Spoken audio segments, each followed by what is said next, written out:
The White House official says the Trump administration is pausing military aid to Ukraine days after US President Donald Trump clashed with Ukrainian President Volodymyr Zelenskyy in the Oval Office. Let's head to our North America correspondent Carrington Clark, who joins us now from Washington, DC. So Carrington, take us through the latest. Yeah, so this seems to be a major escalation of the tension between US President Donald Trump and the President of Ukraine, Volodymyr Zelenskyy, after that fiery spat that we witnessed here in Washington, D.C. in the Oval Office at the end of last week.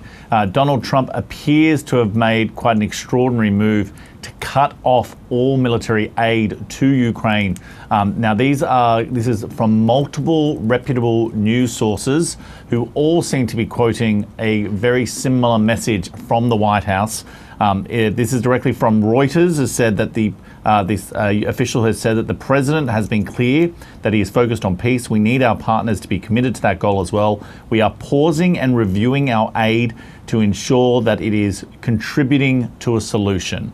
Now, if we take a step back, Donald Trump's criticism in part of Volodymyr Zelenskyy is that he's not grateful enough for the aid that the US has supplied so far, but also that the aid is making him behave in such a way that he says will not result in peace. He says it's effectively allowing him to play the role of the tough guy. So this seems to be a deliberate strategy from the US president to remove US military aid from Ukraine, to effectively put them in a weaker position to therefore be more amenable to negotiating a ceasefire agreement. This will be a shock to the Ukrainians. They have relied on US military support in order to defend themselves against this Russian invasion of their territory. It will also shock European allies who believed that the US was in it with them in protecting Ukraine, believing that the security of the European continent was at stake, that effectively Ukraine is the first line of defense against Russian aggression. Now, we wait for full confirmation of this, but earlier today, Donald Trump was asked a series of questions as he was holding an event in the White House, and this was his slightly coy response to questions about whether or not he would indeed be cutting off aid to Ukraine. Well, I haven't even talked about that right now. I mean, right now, we'll see what happens.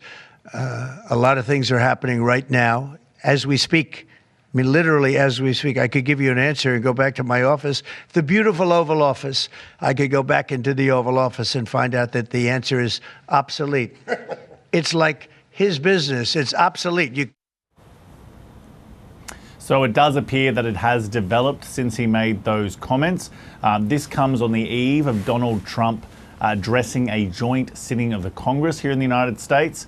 This is a tradition for presidents. It's not a State of the Union, but it has the same format where we are expected to receive more details about Donald Trump's plan for peace in Ukraine, remembering that part of the tension between the United States and Ukraine is about whether or not Ukraine can go into a ceasefire agreement with Russia without a security guarantee from the United States. Donald Trump has been unwilling to provide that at this point. He was more focused on getting a deal to access Ukraine's critical minerals and other resources, but wasn't willing to actually say that the United States would effectively be a backstop militarily for that agreement to stop Russia going further. But this would appear to be a major escalation in that tension, and we wait to see what both the response of Ukraine is, but also European allies. One person who will be very happy about this decision would be Russian President Vladimir Putin.